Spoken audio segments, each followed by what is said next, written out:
कुछ फूड्स ऐसे हैं जिनका इस्तेमाल रोजा रखते वक्त बहुत बेहतरीन रहता है, जबकि कुछ ग़िज़ाएं ऐसी भी हैं जिनका इस्तेमाल इतना अच्छा नहीं रहता, बल्कि रोजा रखते वक्त इन ग़िज़ाओं के इस्तेमाल से परहेज करनी चाहिए। और आज की इस वीडियो में आपको उन्हीं ग़िज़ाओं के बारे में जल्दी से बताएंगे। ऐसी ग़िज़ाएं या खाने जिनमें लहसुन और प्याज की बदबू आ रही हो, उन्हें रोजा रखते वक्त खाने से परहेज करनी चाहिए, क्योंकि अगर रोजा रखते वक्त आप इन ग़िज़ाओं को इस्तेमाल करेंगे तो आपके मुंह से भी लहसुन और प्याज की बदबू आने लगेगी। और जैसा कि आप जानते ही हैं कि अगर मुंह से लहसुन और प्याज की बदबू आ रही हो तो नमाज कबूल नहीं होती और रोजा और इबादतें मकबूल नहीं होती।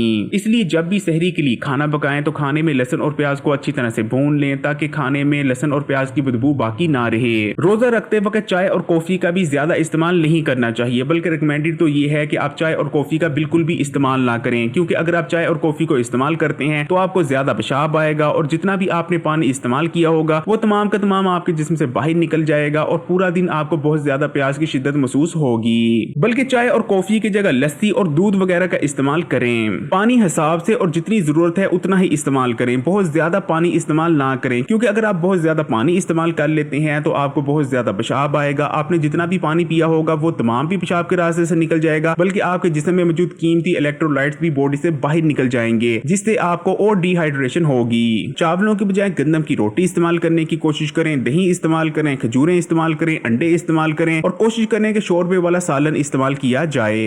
वीडियो को लाइक करें और मजीद वीडियोस के लिए हकीम अली उर्दू को सब्सक्राइब करके घंटी के आइकॉन को दबा दें।